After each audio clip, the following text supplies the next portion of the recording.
जैसा कि यह सर्वविदित है कि भारत में समय समय पर अनेक वीर योद्धा, महापुरुष, संत महंत जन्मे हैं, जिन्होंने मानवता और इंसानियत के लिए अद्भुत योगदान दिया है और साथ ही साथ भारत माता के सम्मान में, उसकी रक्षा में सर्वोच्च योगदान भी दिया है। अपने प्राणों की आहुति भी देने से ये वीर सपूत पीछे नहीं रहे हैं। तो इसी कड़ी में मैं आपके सम्मुख ऊधम सिंह की शहादत के किस्से को बताने का प्रयास करूंगा और ये प्रयास करूंगा कि कैसे ऊधम सिंह अपने आप में एक अद्भुत, अद्वितीय और उत्कृष्ट क्रांतिकारी थे। क्यों उन्हें दूसरे क्रांतिकारियों से अलग एक और महत्वपूर्ण स्थान प्राप्त है।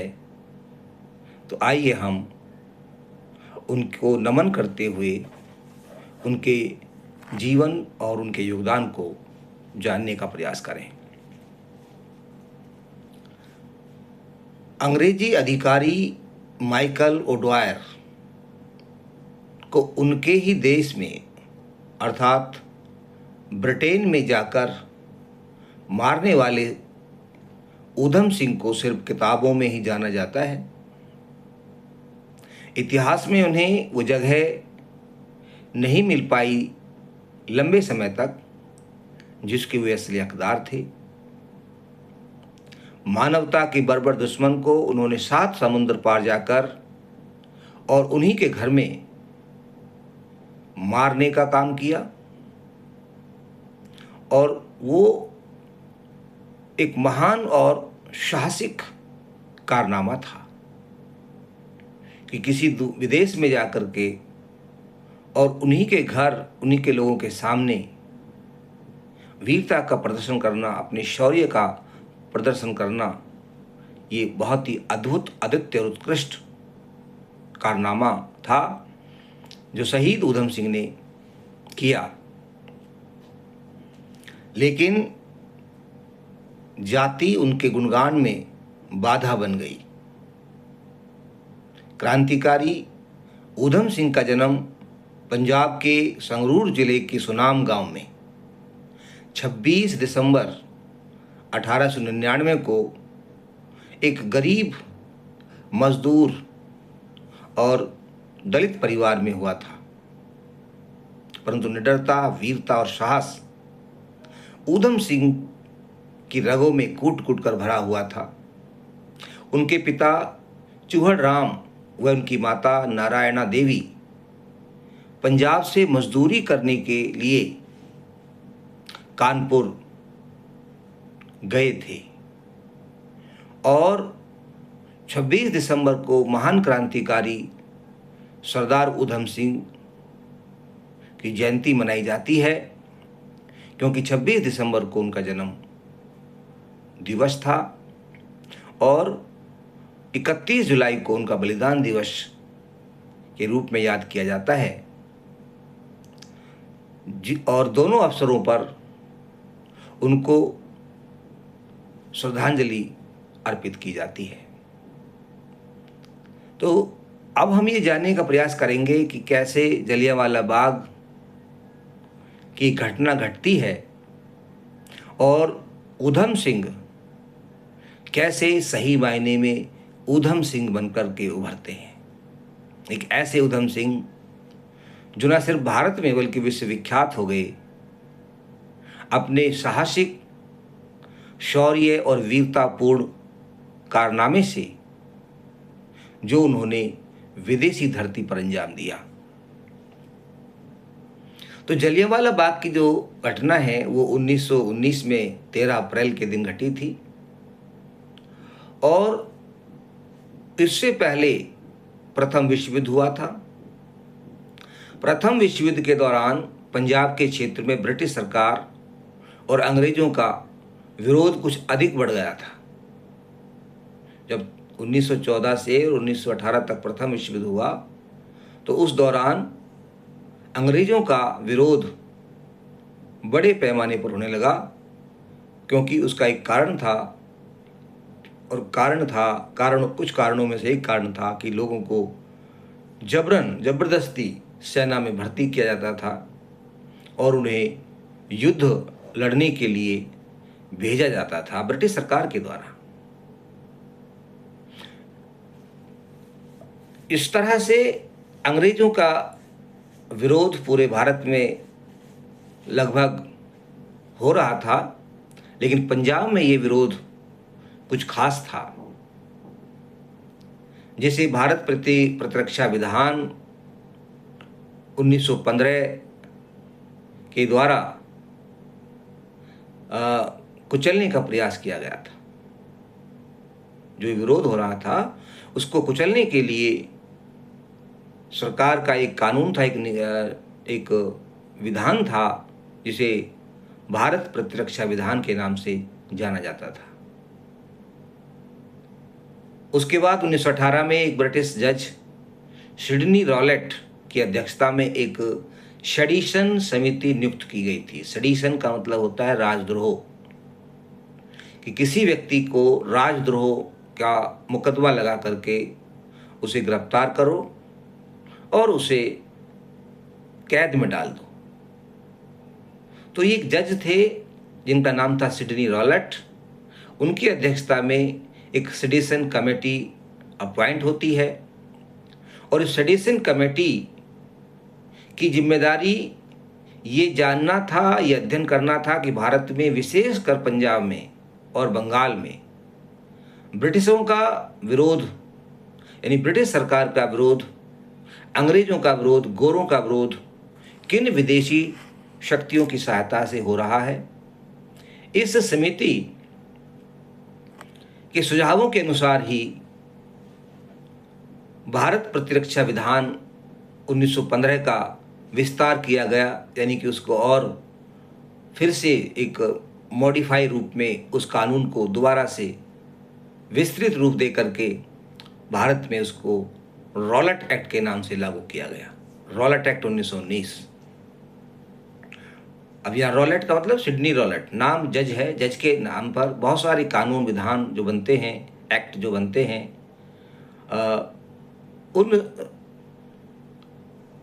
उसके अंदर जो सदस्य होते हैं या उस सदस्य का जो अध्यक्ष होता है उसके नाम से ही वो जाने जाते हैं।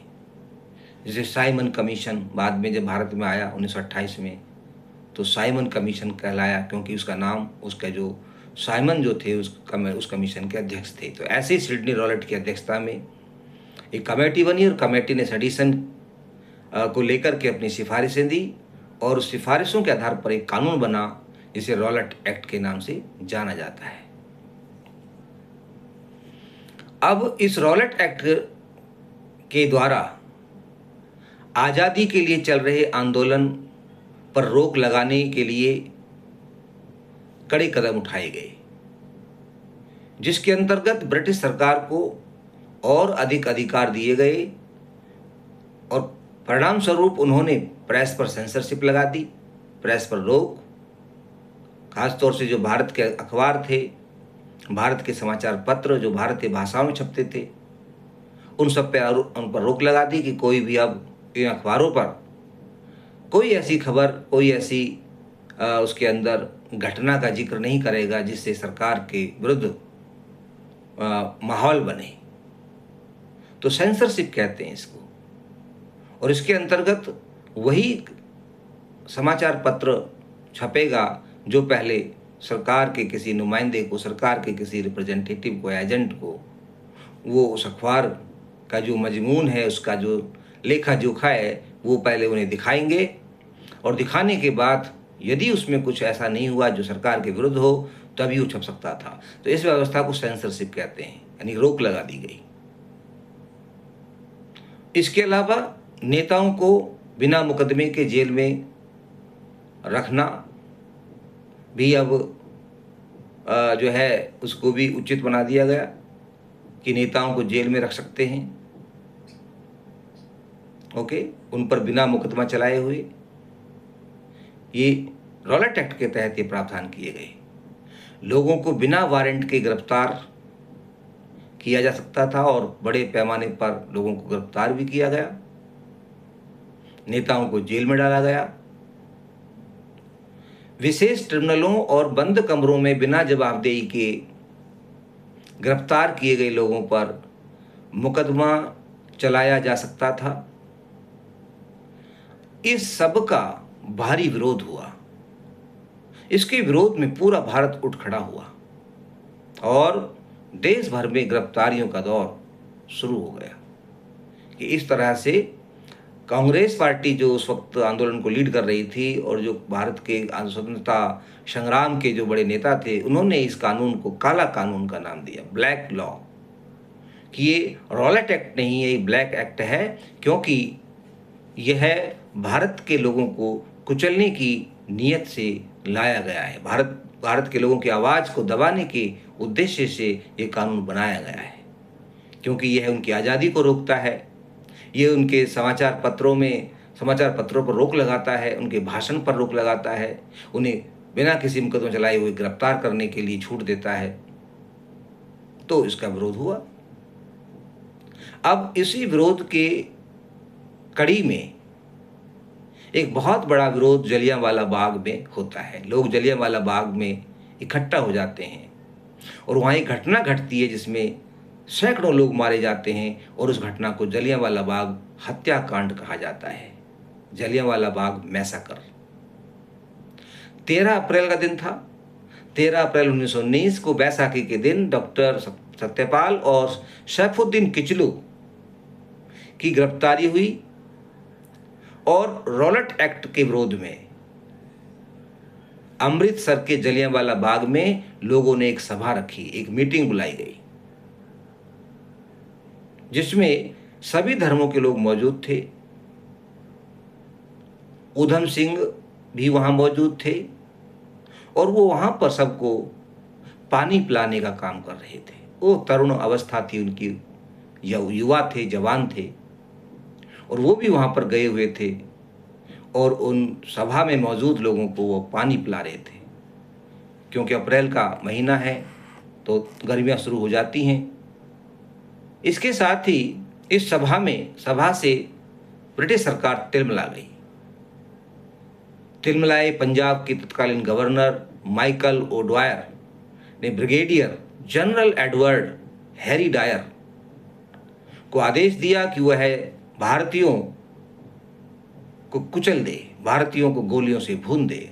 और अमृतसर में जो आंदोलन हो रहा है, जो बैठक हो रही है, हालांकि वो बैठक बहुत शांतिपूर्ण ढंग से हो रही थी, लोकतांत्रिक ढंग से हो रही थी, लोगों के पास ना कोई हथियार थे, बावजूद इसके ब्रिटिश सरकार के अधीन तैनात तत्कालीन पंजाब के गवर्नर माइकल ओडवायर ने अपनी क्रूरता और बर्बरता का परिचय देते हुए, अमानवीयता का परिचय देते हुए भारतीयों को गोलियों से भून देने का आदेश पारित कर दिया और इस काम की जिम्मेदारी उन्होंने सौंपी जनरल डायर को, general Harry Dyer, brigadier general Harry Dyer. Brigadier general Harry Dyer ने अपने 90 सैनिकों को साथ लेकर के वह जलियांवाला बाग पहुंच जाता है। जलियांवाला बाग को चारों तरफ से घेर लेता है और निहत्थे लोगों पर गोलियां चलवा देता है, जिसमें सैकड़ों भारतीय मारे गए। मरने वालों के आंकड़े की बात करें तो ये आंकड़ा अलग अलग है, लेकिन वहाँ पर एक जो है डॉक्टर हुआ करते थे जो सरकारी अस्पताल में थे, उन्होंने जो लोगों का इलाज किया, लोगों को देखा, तो उनके मुताबिक यह संख्या लगभग 1800 थी। यानी कि लगभग 2000 लोग इस हत्याकांड का शिकार हुई, जिनमें औरतें, बुजुर्ग, बच्चे शामिल थे। गोलियों के खौफ से लोग भयभीत होकर के इधर उधर भागने लगे और उस जलियांवाला बाग में चार दीवारी थी उसकी, लोग भाग भी नहीं सकते थे वहां से। वहीं पास में एक कुआं बना हुआ था और बहुत सारे लोग कुएं में कूद गए, जिसमें डूबने से उनकी मौत हो गई। एक आंकड़ा है, सरकारी आंकड़ा उस समय का, कि 120 शव तो सिर्फ उस कुएं से ही मिले थे। अब इस घटना को उधम सिंह ने अपनी आंखों से देखा और इस घटना को उन्होंने भोगा, उसका अनुभव किया। लोगों की चित्कार, चीख पुकार का वहां पर दृश्य था, जिससे उधम सिंह के अंदर एक तरह से प्रतिशोध की भावना पैदा हो जाती है और अब वो प्रतिज्ञा करते हैं कि इस घटना के जिम्मेदार माइकल ओडायर को मौत के घाट उतारूंगा, क्योंकि उन्होंने बहुत ही क्रूर और बर्बर घटना को अंजाम दिया है। निहत्थे लोगों पर गोली चलवाई हैं, बुजुर्गों, बच्चों, औरतों को भी उन्होंने नहीं छोड़ा। जलियांवाला बाग के हृदय विदारक हत्याकांड ने क्रांतिकारी एवं अद्भुत नायक वीर उधम सिंह को जन्म दिया, जो पहले एक बहुत ही सामान्य युवा थे जो पानी पिलाने का काम कर रहे थे। अब इस घटना से एक वीर उधम सिंह का जन्म होता है। निर्दोष भारतीयों की चित्कार, क्रंदन और बहते हुए लहू अर्थात खून के बाद को देखने के बाद उधम सिंह का हृदय प्रतिशोध की भावना से भर गया। इस घटना के बाद उधम सिंह ने प्रतिज्ञा ली कि वो जनरल ओडायर को मारे बिना चैन की सांस नहीं लेंगे। तब उन्होंने जलियांवाला बाग कांड के जिम्मेदार माइकल ओडायर को इंग्लैंड में जाकर गोली मारी। अपने इस मिशन को पूरा करने के लिए उधम सिंह ने विभिन्न नामों से अफ्रीका, नैरोबी, ब्राज़ील और अमेरिका जैसे देशों की यात्रा की। सन 1934 में उधम सिंह लंदन पहुंचते हैं। 1934 में वहाँ 9 एल्डर स्ट्रीट नाम की जगह थी, वहाँ पर वो कमर्शियल एक रोड था, वहाँ रहने लगते हैं। वहाँ उन्होंने यात्रा के उद्देश्य से एक कार खरीदी और साथ में अपना मिशन पूरा करने के लिए अपने पास एक 6 गोलियों वाली रिवॉल्वर भी उन्होंने खरीद ली। भारत के इस वीर क्रांतिकारी सपूत ने माइकल ओडायर को ठिकाने लगाने के लिए उचित वक्त का इंतजार किया। कोई जल्दबाजी नहीं की, लेकिन उनका संकल्प था, उनकी प्रतिज्ञा थी कि मैं इस हत्यारे को सबक जरूर सिखाऊंगा और इसका प्रतिशोध जरूर लूँगा, क्योंकि इसने सैकड़ों, हजारों कह सकते हैं, हजारों हमारी निर्दोष निहत्थे जो है भारतवासियों को, बेकसूर भारतवासियों को बिना किसी वजह के मौत के घाट उतार दिया था। उधम सिंह को अपने निर्दोष भाई बहनों की मौत का बदला लेने का मौका 1940 में मिला। 1940 जलियांवाला बाग हत्याकांड के 21 साल बाद 13 मार्च 1940 को रॉयल सेंट्रल एशियन सोसाइटी की लंदन के कॉक्सन हॉल में एक बैठक थी, जहां पर माइकल ओडायर भी आए हुए थे और वो वक्ताओं में शामिल थे। उनको भी वहां भाषण देना था, बोलना था। उधम सिंह उस दिन से ही बैठक स्थल पर पहुंच गए। अपनी रिवॉल्वर एक मोटी किताब में छिपा कर ले गए। उनका देखिए तरीका, वो पुस्तक को इस तरह से उन्होंने काटा कि उसके अंदर उन्होंने रिवॉल्वर को छुपा दिया। रिवॉल्वर की शेप में पुस्तक को काट के रिवॉल्वर को अंदर ले गए, ताकि किसी को उनके ऊपर शक भी नहीं हुआ। बैठक के बाद वीरवार के दीवार के पीछे से मोर्चा संभालते हुए उधम सिंह ने माइकल ओडवायर पर गोलियां चला दी। 2 गोलियां माइकल ओडवायर को लगी, जिससे मौके पर ही उनकी मौत हो गई। इसमें ड्वायर और उनके 2 अंगरक्षकों की मृत्यु हो गई।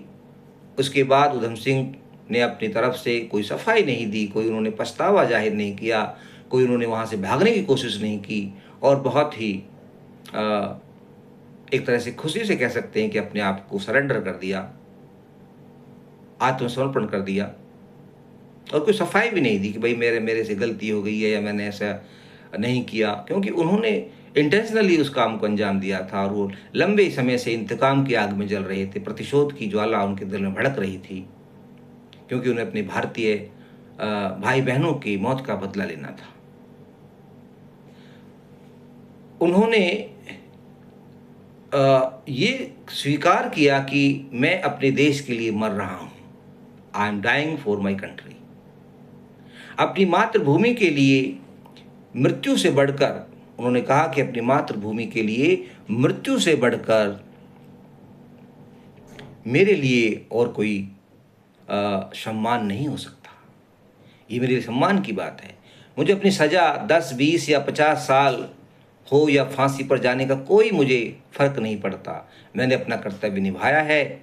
और 31 जुलाई 1940 को वीर उधम सिंह को पेंटनविले जेल में फांसी दे दी गई और इस तरह से एक योद्धा का अंत हुआ।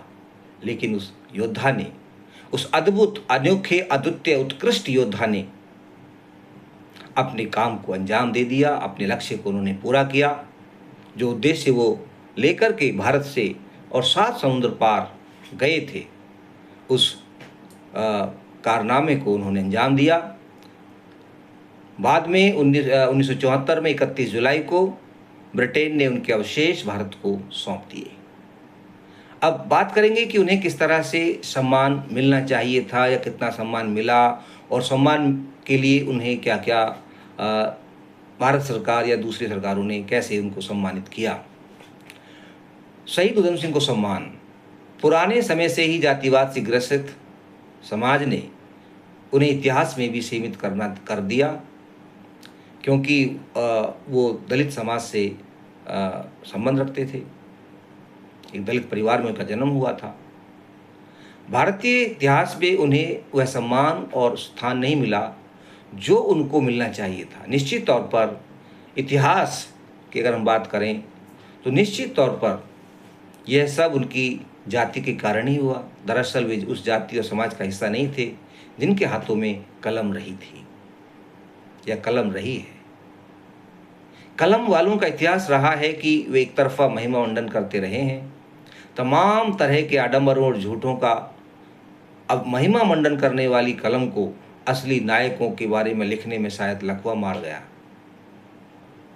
उन्होंने उधम सिंह जैसे वीरों के बारे में उस बेबाकी से नहीं लिखा और उनको सम्मान देने में वो कलम जो है लकवाग्रस्त हो गई। उधम सिंह भी अगर डायर को मारने इंग्लैंड नहीं गए होते तो पूरी संभावना थी कि जितना उनको या हमें उनके बारे में जानकारी है वो भी शायद नहीं मिल पाती। इतने महत्वपूर्ण एवं अनोखे क्रांतिकारी वीर योद्धा की लंबे समय तक उपेक्षा करना वाकई शर्म की बात है। लेकिन बावजूद इसके कुछ ऐसे प्रयास किए गए कि उन्हें कुछ सम्मान मिला। उधम सिंह को शहीद आजम, सरदार उधम सिंह के रूप में भी जाना जाता है। शहीद आजम शहीद भगत सिंह को भी कहते हैं और शहीद उधम सिंह को भी कहते हैं। यहाँ शहीद आजम का अर्थ होता है महान शहीद। उधम सिंह के गांव में उनके नाम से एक स्मारक बना है, ये उनके सम्मान के नाम पर। लेकिन उनका घर उपेक्षाओं की मार झेल रहा है। गांव के कुछ लोगों ने उधम सिंह की विरासत को अर्थात उनके घर को बचाने का जिम्मा लिया हुआ है। सरकारें राजनीतिक लाभ के लिए बहुत से नेताओं, बहुत से सामाजिक कार्यकर्ताओं, महापुरुषों की मूर्तियां तो लगाती हैं, स्मारक भी बनवाती हैं और उन पे अरबों रुपए खर्च करती हैं। लेकिन जब बात आती है ऐसे महापुरुषों की और बलिदानियों की जो बहुत सामान्य परिवारों से संबंध रखते हैं, और ख़ास तौर से अगर जाति उनकी वो नहीं है जो जैसा कि ये भारतीय समाज अपेक्षा करता है, तो फिर उन्हें और कड़ा संघर्ष करना पड़ता है सम्मान पाने के लिए। वीर बलिदानी उधम सिंह को वास्तविक सम्मान देते हुए अक्टूबर 1995 में तत्कालीन मायावती सरकार द्वारा उत्तराखंड के एक जिले का नाम उनके नाम पर बदलकर उधम सिंह नगर रखा गया। नया जिला बनाया गया जिसका नाम उधम सिंह नगर रखा गया। एक ऐसा नाम जो हर रोज हर बच्चा हर व्यक्ति अपने जवान पर रखे, और उधम सिंह की जो एक स्मृति है वो स्मृति बहुत ही अमिट बन जाए। जब भी हम बात करेंगे भाई हम कहाँ जा रहे हैं, उधम सिंह नगर जा रहे हैं जी, तो उधम सिंह नगर जाने का मतलब है कि उधम सिंह को हम याद कर रहे हैं। वास्तव में शहीद उधम सिंह भारत माता के अनोखे अद्वितीय और अनूठे वीर सपूत थे, जिन्होंने वह काम किया जिसे शायद ही कोई अन्य क्रांतिकारी कर पाया हो, यानी कि विदेश में जाकर और लंबे इंतजार करने के बाद दुश्मन को उन्होंने मौत के घाट उतारा। तो ये बहुत ही अद्भुत और अनोखा कार्य था जो शहीद उधम सिंह ने अंजाम दिया। विदेशी धरती पर जाकर उन्होंने अपने उत्कृष्ट शौर्य का परिचय दिया, प्रदर्शन किया,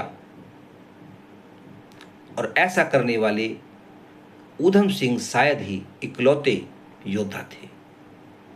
ऐसे उत्कृष्ट अमर बलिदानी उधम सिंह को शत शत हम नमन करते हैं, और हमें उनके जीवन से अन्याय और जुल्म के खिलाफ लड़ने की प्रेरणा मिलती है। युवाओं को ये प्रेरणा उनसे लेनी चाहिए और अन्याय और जुल्म के खिलाफ आवाज़ उठाने के लिए तत्पर रहना चाहिए। तभी हम उधम सिंह जैसे वीर शहीदों को सही मायने में श्रद्धांजलि देने की स्थिति में होंगे। तो इस वीडियो को यहीं समाप्त करते हैं। एक बार फिर से मैं शहीद उधम सिंह को नमन करता हूँ, उन्हें सलाम करता हूँ, उनकी वीरता को सलाम करता हूँ, उनके साहस को, उनके बलिदान को सलाम करता हूँ। और अंत में मैं इतना ही कहना चाहूँगा कि अगर आपको ये वीडियो अच्छा लगे, इसमें कोई मैसेज हो, इतिहास और बलिदान शहीदों के बारे में अगर आपको कुछ यहाँ इसमें जानकारी मिली हो, तो कृपया इसे लाइक करें और इस वीडियो को भी शेयर करें, ताकि अधिक से अधिक लोगों तक ये संदेश पहुँचे, इस वीरता की गाथा, वीर गाथा अधिक से अधिक लोगों तक पहुँचे। और साथ ही साथ यदि आपने भारत में सामाजिक न्याय की आवाज़ को समझने, उसके अर्थ को जानने के लिए अगर आप उसे और जानना चाहते हैं, तो आप इस चैनल को सब्सक्राइब करें। बहुत बहुत धन्यवाद। जय हिंद, जय भारत, जय उधम सिंह।